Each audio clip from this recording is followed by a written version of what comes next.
अस्सलामुअलैकुम। आज की वीडियो का टाइटल है जुमे का दिन, फजाइल, सुन्नतें और हमारी जिम्मेदारियां। अगर आप दीन की आसान और अहम बातें सीखना चाहते हैं तो अभी इल्म हिकमत टीवी को सब्सक्राइब करें। जुमे का दिन मुसलमानों के लिए सबसे बाबरकत दिन है।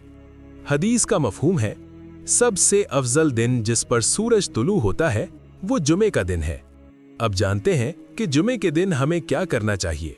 नंबर 1, गुस्ल करना। जुमे के दिन पाकीज़गी इख्तियार करना सुन्नत है।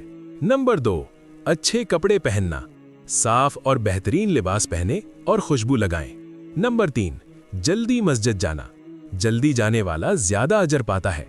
नंबर 4, दुरूद शरीफ पढ़ना। हदीस, जुमे के दिन मुझ पर ज्यादा दुरूद भेजो। नंबर 5, सूरह कहफ की तिलावत। ये पूरे हफ्ते के लिए नूर बन जाती है। नंबर 6, दुआ करना। जुमे में एक खास वक्त होता है जिसमें दुआ कबूल होती है। अब जानते हैं कि क्या नहीं करना चाहिए। नंबर 1, फजूल बातें करना। नंबर 2, खुतबा के दौरान बात करना। नंबर 3, देर से पहुंचना।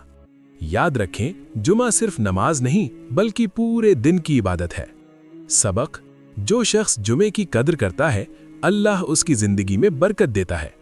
अगर आपको ऐसी ईमान बढ़ाने वाली वीडियोस पसंद हैं तो इल्म हिकमत टीवी को सब्सक्राइब करें, वीडियो को लाइक करें और कमेंट जरूर करें।